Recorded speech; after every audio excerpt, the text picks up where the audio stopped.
طلباء و طالبات اردو زون میں خوش آمدید۔ جماعت دہم نیشنل بک فاؤنڈیشن نئی درسی کتاب فیڈرل بورڈ کے نصاب کے عین مطابق جس کی آج ہم غزل نمبر 2 پڑھیں گے۔ غزل کا مطلع ہے اثر اس کو ذرا نہیں ہوتا۔ شاعر ہیں اس کے مومن خان مومن۔ آج کے اس ویڈیو لیکچر میں شاعر کا تعارف، تشریح کے بارے میں ہم جانیں گے اور مشقی سوالات اور گرامر جو ہے اس کے سوالات جاننے کی کوشش کریں گے۔ تو سب سے پہلے تو ہم شاعر کا تعارف جان لیتے ہیں۔ مومن خان مومن 1800 میں دہلی میں پیدا ہوئے۔ ان کا اصل نام مومن خان تھا اور تخلص مومن استعمال کرتے تھے۔ آپ کا خاندانی پس منظر: آپ کے دادا مغلیہ سلطنت کے شاہی طبیبوں میں شامل تھے۔ آپ کے والد کا نام غلام نبی تھا۔ آپ کے نام کی وجہ تسمیہ یہ ہے کہ آپ کا نام شاہ عبدالعزیز محدث دہلوی نے رکھا تھا کیونکہ آپ کے والد کو ان سے عقیدت تھی۔ مومن خان مومن نے بچپن ہی سے عربی، فارسی، طب، ریاضی اور موسیقی میں مہارت حاصل کر لی تھی۔ مومن خان مومن حافظے کے تیز تھے اور مومن خان مومن دبستان دہلی سے تعلق رکھتے تھے اور یہ غالب کے ہم عصر تھے۔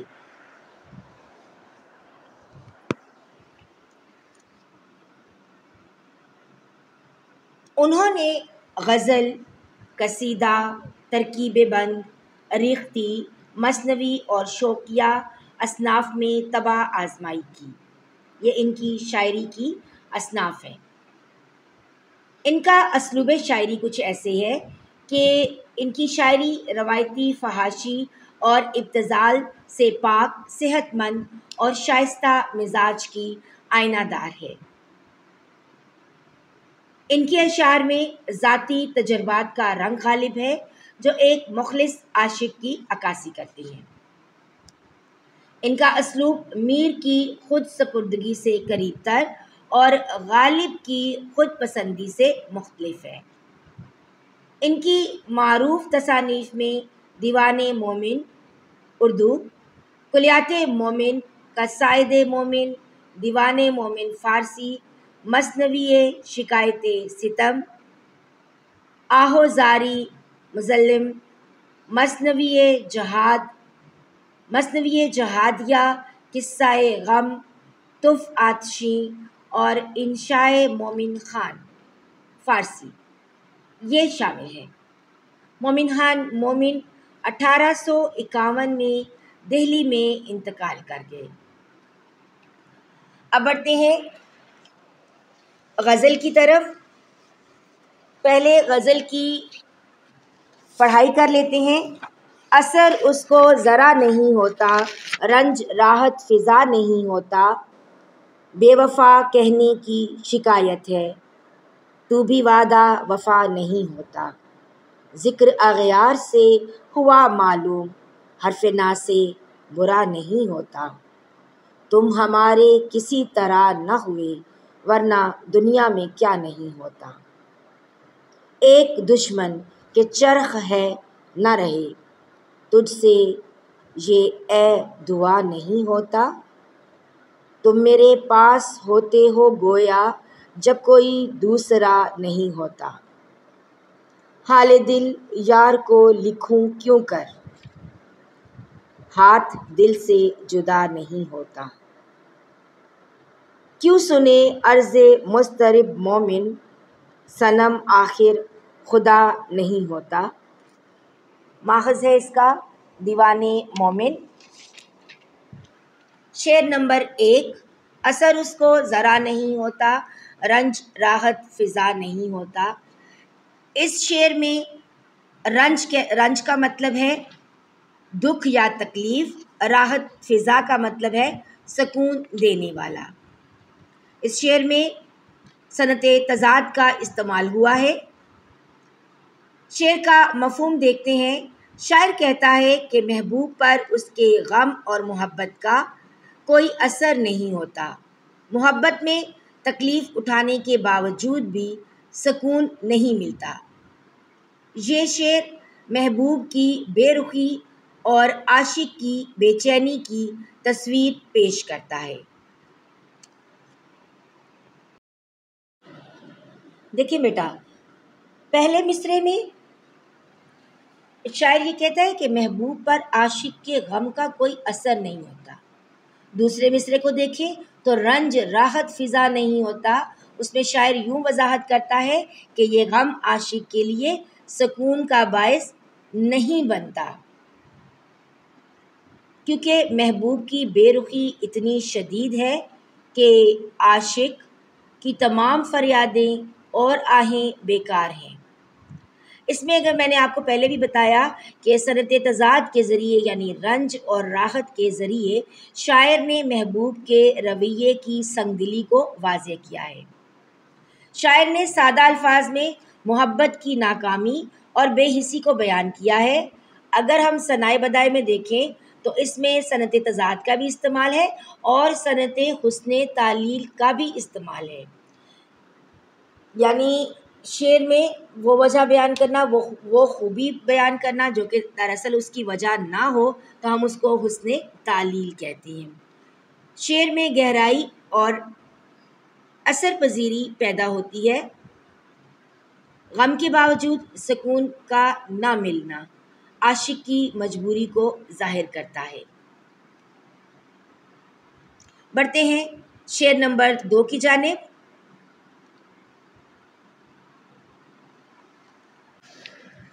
بے وفا کہنے کی شکایت ہے، تو بھی وعدہ وفا نہیں ہوتا۔ اس شعر کے مفہوم کو دیکھتے ہیں۔ شاعر محبوب کے دوہرے معیار پر طنز کرتا ہے۔ وہ خود وعدہ خلافی کرتا ہے، یعنی محبوب کا معیار دوہرا ہے کہ جو خود تو وعدہ خلافی کرتا ہے مگر جو ہے عاشق کو کہتا ہے کہ تو بھی تو وعدہ وفا نہیں ہوتا۔ یہ شعر جو ہے نا یہ محبت میں باہمی اتحاد کے ٹوٹنے کا المیہ پیش کرتا ہے۔ الفاظ کی سادگی کے باوجود یہ رشتوں کی نزاکت کو گہرائی سے بیان کرتا ہے۔ بڑھتے ہیں تشریح کی جانب۔ دیکھیے بیٹا، حسن و عشق کی جنگ میں چاہنے والوں کو ہمیشہ محبوب سے گلہ ہی رہتا ہے کہ وہ وفا نہیں کرتا۔ وفا کرنا تو دور کی بات ہے، سرے سے وعدہ وفا بھی نہیں کرتا، اور اگر وعدہ وصل کر بھی لے تو اسے ٹالتا رہتا ہے یہاں تک کہ عاشق مایوس ہو جاتا ہے۔ بقول غالب، تیرے وعدے پہ جیے ہم تو یہ جان جھوٹ جانا کہ خوشی سے مر نہ جاتے اگر اعتبار ہوتا۔ شاعر یہ کہتا ہے کہ اگر تم مجھے بے وفا کہتے ہو تو یہ یاد رکھو کہ تم بھی اپنے وعدوں پر قائم نہیں رہتی۔ یہ شعر محبت میں ہونے والی ناراضگی، گلے اور شکایت کے جذبات کو ظاہر کرتا ہے۔ شاعر نے اس شعر میں محبت کے رشتے کی نزاکت اور اس میں وفا کی اہمیت کو بہت خوبصورتی سے بیان کیا ہے۔ حوالے کا شعر لکھنا چاہیں تو دیکھیے، ہماری شرط وفا یہی ہے، وفا کرو گے وفا کریں گے۔ اس شعر میں دیکھیں تو انسان کے دل کی گہرائیوں سے نکلے ہوئے جذبات کا اظہار بھی ہے۔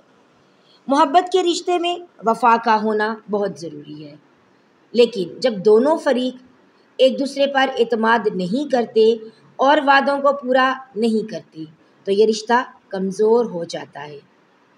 شاعر نے بھی اس شعر میں محبت کے رشتے کی اس کمزوری کو بڑی مہارت سے بیان کیا ہے۔ مختصراً یہ شعر محبت میں وفا کی اہمیت اور بے وفائی کے تلخ تجربے کو بیان کرتا ہے۔ شاعر نے اس شعر میں محبت کے رشتے کی نزاکت اور اس میں ہونے والی ناراضگی کو بڑی ہی خوبصورتی سے پیش کیا ہے۔ یہ شعر انسان کے دل کو چھو جانے والے جذبات کا اظہار کرتا ہے۔ اگر ہم پہلے مصرعے کو دیکھیں تو شاعر نے محبت کے دو طرفہ معاہدے کی نفسیات کو چھیڑا ہے۔ پہلا مصرعہ بے وفا کہنے کی شکایت ہے، محبوب کے یک طرفہ الزام کو پیش کرتا ہے، جبکہ دوسرا مصرعہ تو بھی وعدہ وفا نہیں ہوتا اس کے اپنے کردار پر سوال اٹھاتا ہے۔ اگر میر تقی میر کا شعر لکھنا چاہیں تو لکھ لیجئے گا، وعدہ وفا کا تم نے تو توڑا ہی نہیں، ہم نے بھی اکثر توڑا ہوتا۔ شاعر کی مراد یہ ہے کہ رشتوں میں الزام تراشی سے پہلے اپنا احتساب ضروری ہوتا ہے۔ جیسے غالب نے کہا تھا، ہم کو معلوم ہے جنت کی حقیقت، لیکن دل کے خوش رکھنے کو غالب یہ خیال اچھا ہے۔ مگر یہاں شاعر کا انداز زیادہ سیدھا اور صاف گو ہے۔ وہ محبوب کو یاد دلاتا ہے کہ وفا کا مطالبہ کرنے والے کو پہلے خود اپنے وعدوں کا پاس ہونا چاہیے۔ یہی اس شعر کا ایک بنیادی پیغام بھی ہے۔ یہ شعر معاملہ فہمی کا درس بھی دیتا ہے کہ دوسروں پر تنقید کرنے سے پہلے اپنے اعمال کا جائزہ لینا چاہیے۔ سادہ الفاظ میں گہرے انسانی تجربے کو بیان کرنے والا یہ شعر صنعتوں کے برمحل استعمال سے مزید اثر انگیز ہو گیا ہے۔ اس شعر میں ردیف اور قافیے کی ہم آہنگی نے اس کے تاثر کو دوچند کر دیا ہے۔ بڑھتے ہیں شعر نمبر 3 کی جانب۔ ذکر اغیار سے ہوا معلوم، حرف نا سے برا نہیں ہوتا۔ اغیار کہتے ہیں غیروں کو، جن کو ہم جانتے نہیں ہیں، اجنبی۔ ناصح کہتے ہیں نصیحت کرنے والا، ٹھیک ہے۔ تو ذکر اغیار سے ہوا معلوم، حرف نا سے برا نہیں ہوتا۔ اس شعر کا مفہوم یہ ہے کہ شاعر کہتا ہے کہ جب محبوب نے غیروں کا تذکرہ کیا تو اسے ناصح کی باتوں کی سچائی کا احساس ہوا۔ یہ شعر عاشق کی اذیت اور نصیحت کے صحیح ہونے کے احساس کو بیان کرتا ہے۔ شاعر نے اس میں عشق کی تکلیف اور عقل مندی کے درمیان کشمکش کو پیش کیا ہے۔ شعر کی تشریح کی جانب بڑھتے ہیں۔ محبوب جب غیروں کی خوبیاں عاشق کے سامنے بیان کرے تو عاشق کے لیے یہ صورتحال نہایت اذیت ناک ہوتی ہے۔ یہ بات عاشق کو بہت ناگوار گزرتی ہے کہ اس کا محبوب اس کی بجائے غیر یعنی اس کے رقیب کا تذکرہ لیے بیٹھا ہے۔ بقول شاعر، غیر کا ذکر وفا اور ہمارے آگے، داغ اس بات سے جلتا ہے کلیجہ کیسا۔ اس لیے شاعر یہ کہتا ہے کہ جب ہم نے محبوب کی زبان سے رقیب روسیہ کے تذکرے سنے تو ہمیں وہ لوگ یاد آئے جو ہمیں عشق سے باز رہنے کی نصیحت کیا کرتے تھے، اور ہم ان کی بات کو کوئی اہمیت نہیں دیا کرتے تھے۔ اردو شاعری میں ناصح کو عام طور پر اچھا نہیں سمجھا جاتا، یعنی جو شخص نصیحت کرتا ہے نا، اردو شاعری میں شاعر جو ہے وہ ناصح کی نصیحت کو برا سمجھتا ہے۔ مگر اس شعر میں شاعر اس کے مثبت پہلو کی طرف اشارہ کرتے ہوئے کہتے ہیں کہ بعض اوقات ناصح کی باتیں درست بھی ہوتی ہیں۔ اب جب ہمارا محبوب ہمارے سامنے دوسروں کا تذکرہ لیے بیٹھا ہے تو ہمیں ناصح کی بات مناسب معلوم ہو رہی ہے کہ عشق کے میدان میں مت قدم رکھیو، یہ بہت تڑپائے گا۔ اگر ہم اس کی نصیحت پر عمل کر لیتے تو آج ہمیں اس صورتحال کا سامنا نہ کرنا پڑتا۔ اگر ہم یہ کہیں کہ اس شعر میں عشق کے تجربے کی ایک تلخ حقیقت بیان کی گئی ہے، یعنی پہلے مصرعے میں ذکر اغیار سے ہوا معلوم میں وہ شاعر یہ کہتا ہے کہ جب محبوب نے دوسرے یعنی رقیبوں کی تعریفیں کی تو اسے شدید تکلیف پہنچی۔ دوسرے مصرعے میں حرف نا سے برا نہیں ہوتا میں وہ اعتراف کرتا ہے کہ ناسے یعنی نصیحت کرنے والے کی بات دراصل غلط نہیں تھی۔ یہاں شاعر نے اپنی بے چینی کو اس طریقے سے بیان کیا ہے کہ اچھا اگر ہم یہ دیکھیں نا کہ اس شعر میں ذکر اغیار اور حرف ناسے یہ ثنائے لفظی ہیں۔ ناسے عام طور پر عاشق کو عشق سے باز رہنے کی تلقین تو کرتا رہتا ہے، مگر عاشق اس کی بات کو نظر انداز کرتا ہے، اور اب جب محبوب کے رویے نے اسے دکھ دیا تو اسے ناسے کی نصیحتیں یاد آتی ہیں۔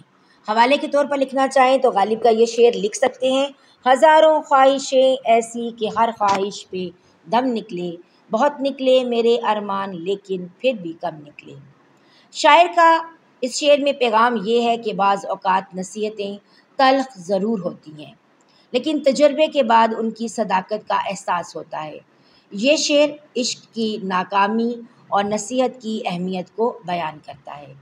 شاعر نے سادہ الفاظ میں ایک گہرا انسانی تجربہ پیش کیا ہے۔ اس شعر میں صنعتوں کے برمل استعمال نے شعر کو مزید اثر انگیز بنا دیا ہے۔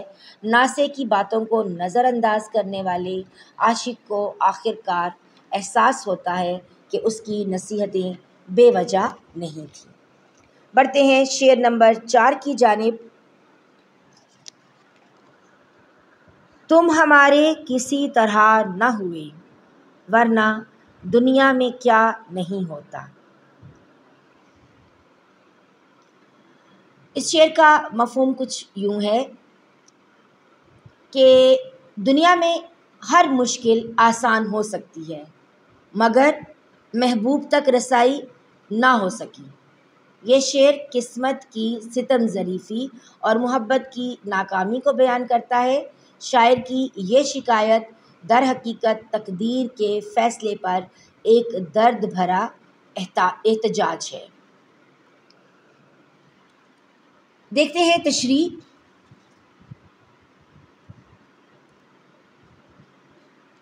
شاعر اپنی تقدیر سے شکوہ کناں ہے اور کہہ رہا ہے کہ خدا کی وسیع و عریض سرزمین میں ہر طرح کے عجائب رونما ہوتے رہتے ہیں، ناممکن ممکن بن جاتے ہیں، غرض دنیا میں سب کچھ ہوتا ہے، ایک میں ہی بد نصیب ہوں کہ محبت میں ہزاروں دکھ سہے، لوگوں کی باتیں سنی، رسوائیاں برداشت کیں، لیکن محبوب میرا کسی بھی طرح نہ ہو سکا۔ بقول میر تقی میر، ایک محروم چلے میر ہمیں دنیا سے، ورنہ اوروں کو زمانے نے دیا کیا کیا کچھ۔ شاعر کہتے ہیں کہ ہم نے محبوب کو حاصل کرنے میں ہر طرح کی کوشش کی، ہر طرح کے جتن کیے، مصائب اور تکالیف کا سامنا کیا، لوگوں کی طعن و تشنیع کے نشتر سہے، جی جی کر مرتے رہے، مگر افسوس ہماری کوئی تدبیر کامیاب نہ ہو سکی۔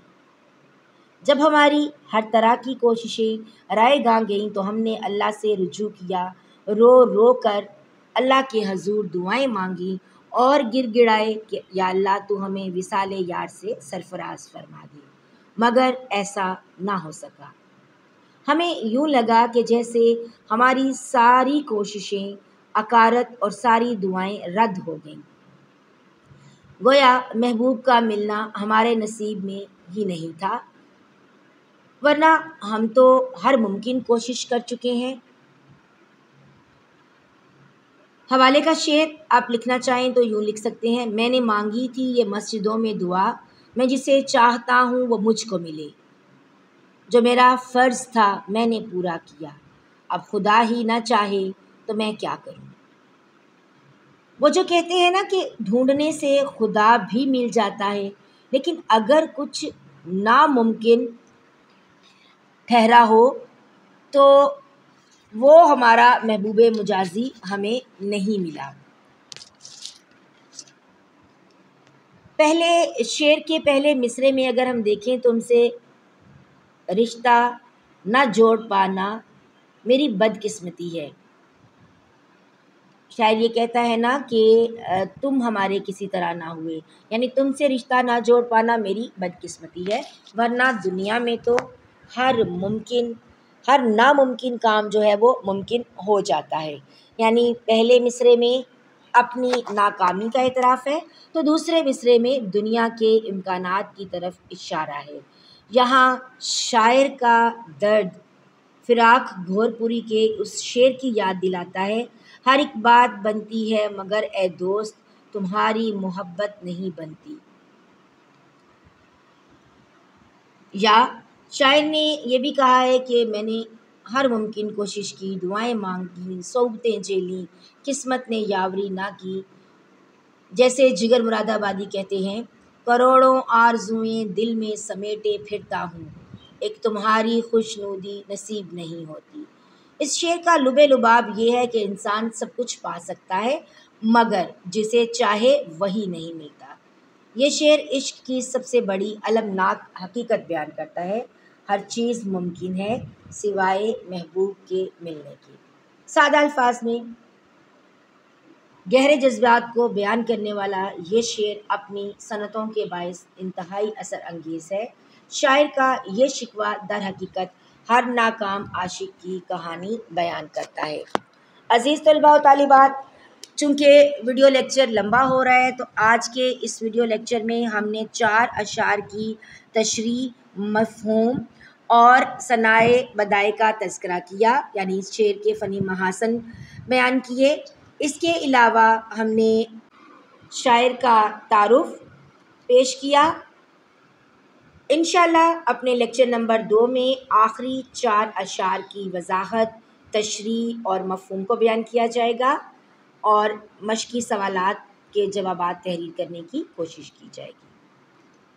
اگر آپ نے یہاں تک ویڈیو کو دیکھ لیا ہے تو ویڈیو کو اپنے دوستوں کے ساتھ شیئر کرنا مت بھولیے گا، لائک ضرور کر دیا کیجیے، اس سے ہماری حوصلہ افزائی ہوتی ہے اور ہمیں آگے بڑھنے میں مدد ملتی ہے۔ اگر آپ پہلی دفعہ میرے چینل پر آئے ہیں تو آپ سے ایک درخواست ہے کہ چینل کو سبسکرائب کرتے ہوئے جائیے گا۔ ملتے ہیں نئے لیکچر کے ساتھ، تب تک کے لیے اپنا بہت سا خیال رکھیے گا، دعاؤں میں یاد رکھیے گا۔ اللہ حافظ۔